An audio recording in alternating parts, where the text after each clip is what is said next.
नमस्कार. संघर्ष शेतकरी संघटना महाराष्ट्र राज्य तालुका अध्यक्ष विशाल सुदाम बिंदवाल. आज आपण 10 तारखेला इथं निवेदन दिलं होतं, ज्यामध्ये बोललो होतो अतिवृष्टी अनुदान वितरणातील अनियमितता दूर करून अद्ययावत यादी सार्वजनिक करण्याबाबत.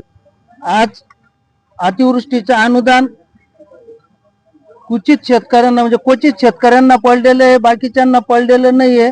फार्मर आयडी असून सुद्धा शेतकऱ्यांना का अनुदान पडलेलं नाहीये.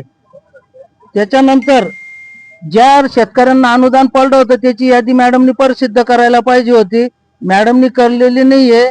त्याच्यानंतर असं तर नाही झालेलं आहे का शेतकऱ्यांच्या नावाचे येणारे पैसे दुसऱ्याच्या नावावर ट्रान्सफर झालेले आहे.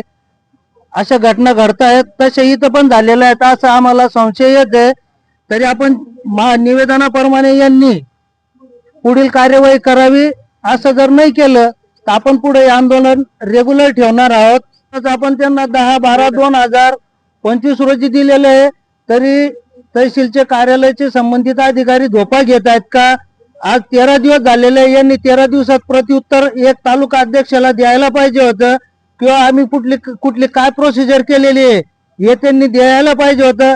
त्यांनी कुठलंही त्यांच्याजवळ असं निवेदन द्या ते कचऱ्याच्या डब्यात टाकून देत आहेत असं आम्हाला वाटतं. यापूर्वी मी 3-4 निवेदन दिलेलं आहे, पण त्यांनी एकही मला रिटर्न दिलेलं नाहीये. असं व्हायला नको, जेणेकरून आम्हाला बी काही समजायला पाहिजे. इथं संबंधित अधिकारी हजरच राहत नाही. आज सुद्धा तहसीलदार साहेब हे 1:45 आलेले. इथं कर्मचारी हजर राहत नाही.